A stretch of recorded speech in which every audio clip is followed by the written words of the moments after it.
Though his beat covered Vinayak Mudali Street and its 4 parallel roads, it took him nearly 6 hours before he finished his round and returned to the head office in Market Road to deliver accounts.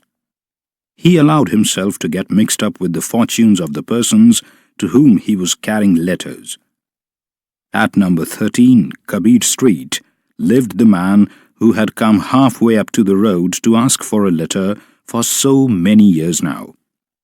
Thanappa had seen him as a youngster and had watched him day by day graying on the PL, sitting there and hoping for a big prize to come his way through solving crossword puzzles. "No prize yet?" he announced to him every day. "But don't be disheartened. Your interest has been delayed this month somehow," he said to another. "Your son at Hyderabad has written again, madam. How many children has he now? I did not know that you had applied for this Madras job. You haven't cared to tell me. It doesn't matter. When I bring you your appointment order, you must feed me with coconut payasam." And at each of these places he stopped for nearly half an hour. Especially if anyone received money orders, he just settled down quite nicely, with his bags and bundles spread about him, and would not rise till he gathered an idea of how and where every rupee was going. If it was a hot day, he sometimes asked for a tumbler of buttermilk and sat down to enjoy it. Everybody liked him on his beat. He was a part and parcel of their existence, their hopes, aspirations, and activities. Of all his contacts, the one with which he was most intimately bound up was number 10, Vinayak Mudali Street. Ramanujam was a senior clerk in the Revenue Division office, and Thanappa had carried letters to that address for over a generation now. His earliest association with Ramanujam was years and years ago.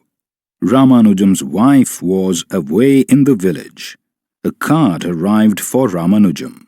Thanappa, as was his custom, glanced through it at the sorting table itself, and the moment they were ready to start out, went straight to Vinayak Mudali Street, though in the ordinary course over 150 addresses preceded it. He went straight to Ramanujam's house, knocked on the door and shouted, "Postman, sir, postman!" When Ramanujam opened it, he said, "Give me a handful of sugar before I give you this card. Happy father, after all these years of prayers, don't complain that it is a daughter. Daughters are God's gift, you know. Kamakshi, lovely name." Kamakshi. He addressed the tall, bashful girl years later. "Get your photo ready? Ah, so shy. Here is your grandfather's card asking for your photo. Why should he want it unless it be—" "The old gentleman writes rather frequently now, doesn't he, sir?" he asked Ramanujam, as he handed him his letter and waited for him to open the envelope and go through its contents. Ramanujam looked worried after reading it. The postman asked, "I hope it's good news?" He leaned against the veranda pillar, with a stack of undelivered letters still under his arm. Ramanujam said, "My father-in-law thinks I am not sufficiently active in finding a husband for my daughter. He has tried 1 or 2 places and failed. He thinks I'm very indifferent." "Elderly people have their own anxiety," the postman replied.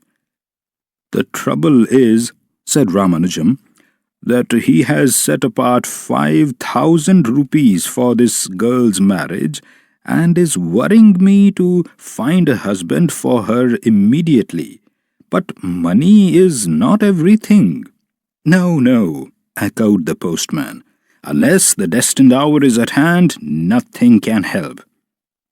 Day after day for months, Thanappa delivered the letters and waited to be told the news. "Same old news, Thanappa. Horoscopes do not agree. They are demanding too much. Evidently, they do not approve of her appearance. Appearance? She looks like a queen, unless one is totally blind, the postman retorted angrily. The season would be closing, with only 3 more auspicious dates, the last being May 20th. The girl would be 17 in a few days. The reminders from her grandfather were becoming fiercer. Ramanujam had exhausted all the possibilities and had drawn a blank everywhere. He looked helpless and miserable. "Postman," he said, "I don't think there is a son-in-law for me anywhere." "Oh, don't utter inauspicious words, sir," the postman said. "When God wills it—" He reflected for a while and said, "There is a boy in Delhi earning 200 rupees. Makunda of Temple Street was after him. Makunda and you are of same subcaste, I believe?" "Yes." "They have been negotiating for months now. Over 100 letters have passed between them already. But I know they are definitely breaking off. It is over some money question. They have written their last message on a postcard and it has infuriated these people all the more. As if postcards were an instrument of insult. I have known most important communications being written even on picture postcards when Rajappa went to America 2 years ago. He used to write to his sons every week on picture postcards." After this digression, he came back to the point. "I will ask Makunda to give me the horoscope. Let us see." Next day, he brought the horoscope with him. "The boy's parents are also in Delhi, so you can write to them immediately. No time to waste now." A ray of hope touched Ramanujam's family. "I have still 100 letters to deliver, but I came here first because I saw this Delhi postmark. Open it and tell me what they have written," said Thanappa. He trembled with suspense. How prompt these people are. So they approve of the photo? Who wouldn't? A letter every day. I might as well apply for leave till Kamakshi's marriage is over, he said another day. "You are already talking as if it were coming off tomorrow. God knows how many hurdles we have to cross now.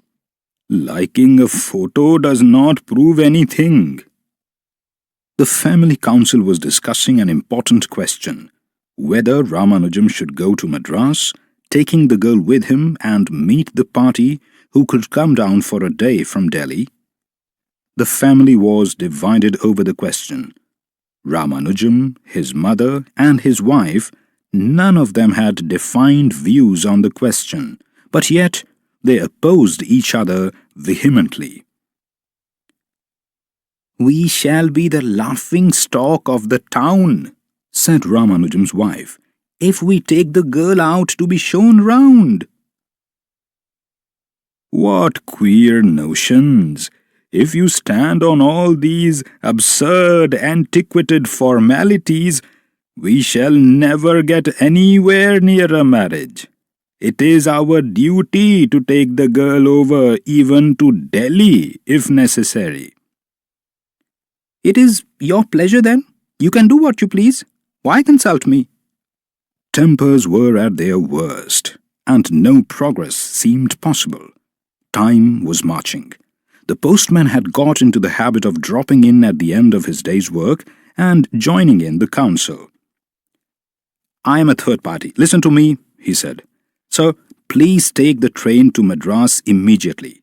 What you cannot achieve by a year's correspondence, you can do in an hour's meeting. Here's a letter from Madras, madam. I'm sure it is from your husband. What is the news?" He handed the cover to Ramanujam's wife and she took it in to read. He said, "I have some registered letters for those last houses. I will finish my round and come back." He returned as promised. "Have they met, madam?" "Yes, Kamakshi's father has written that they have met the girl, and from their talk, Kamakshi's father infers they are quite willing." "Grand news! I will offer a coconut to our Vinayak tonight." But the lady added, half overwhelmed with happiness and half worried, there is this difficulty. The wedding has to happen during the next Thai month.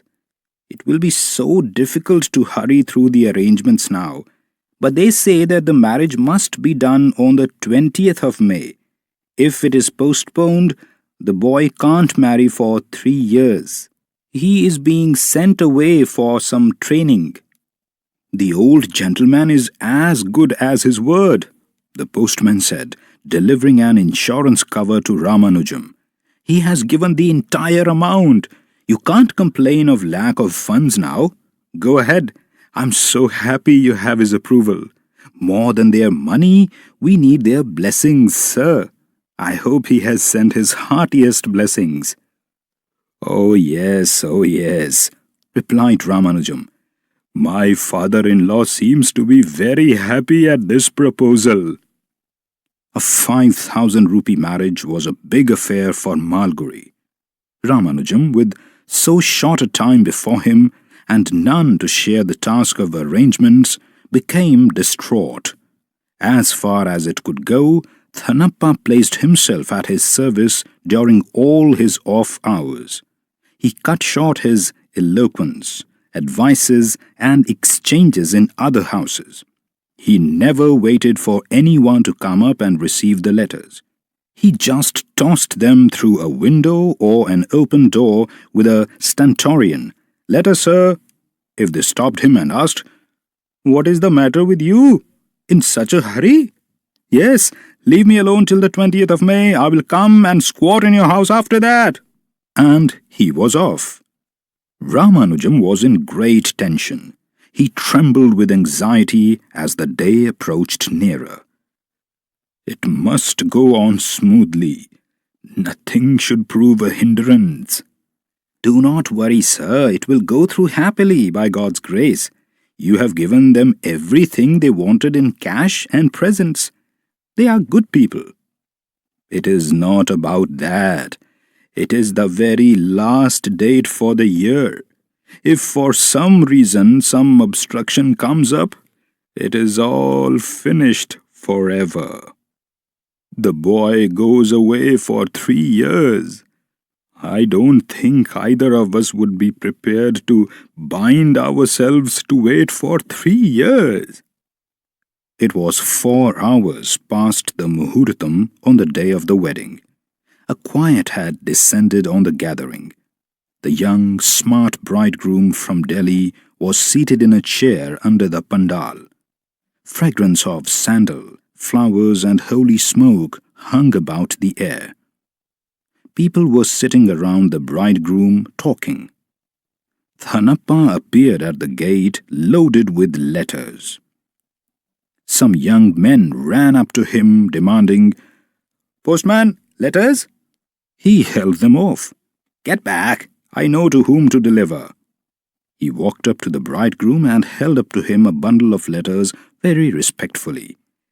"These are all greetings and blessings from well-wishers, I believe, sir, and my own go with every one of them." He seemed very proud of performing this task and looked very serious.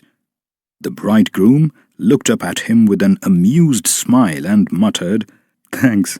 We are all very proud to have your distinguished self as a son-in-law of this house. I have known that child Kamakshi ever since she was a day old, and I knew she would always get a distinguished husband," and brought his palms together in a salute, and moved into the house to deliver other letters and to refresh himself in the kitchen with tiffin and coffee. 10 days later he knocked on the door and, with a grin, handed Kamakshi her first letter. "Ah, scented envelope. I knew it was coming when the mail van was 3 stations away. I have seen hundreds like this. Take it from me.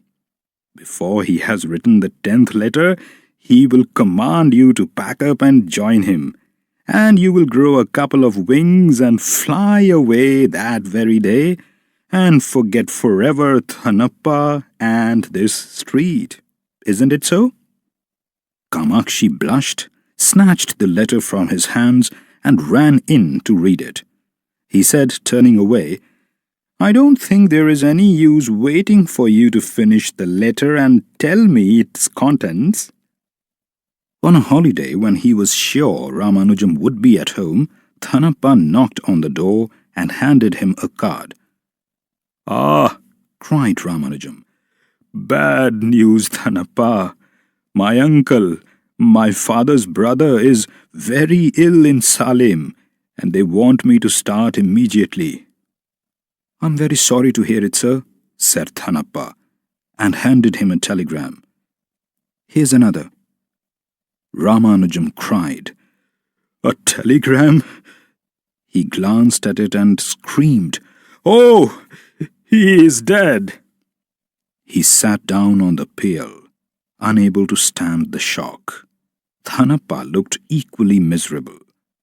Ramanujam rallied, gathered himself up, and turned to go in. Thanappa said, "One moment, sir. I have a confession to make. See the date on the card?" "May the 19th. Nearly 15 days ago?" "Yes, sir, and the telegram followed next day. That is, on the day of the marriage. I was unhappy to see it, but what has happened, I said to myself, and kept it away, fearing that it might interfere with the wedding."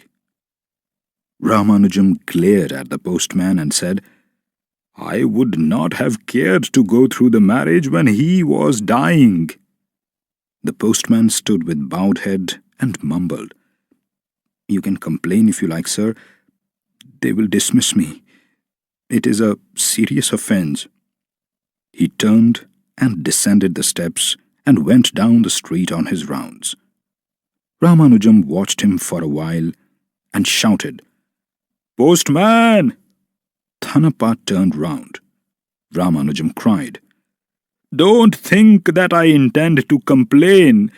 I am only sorry you have done this."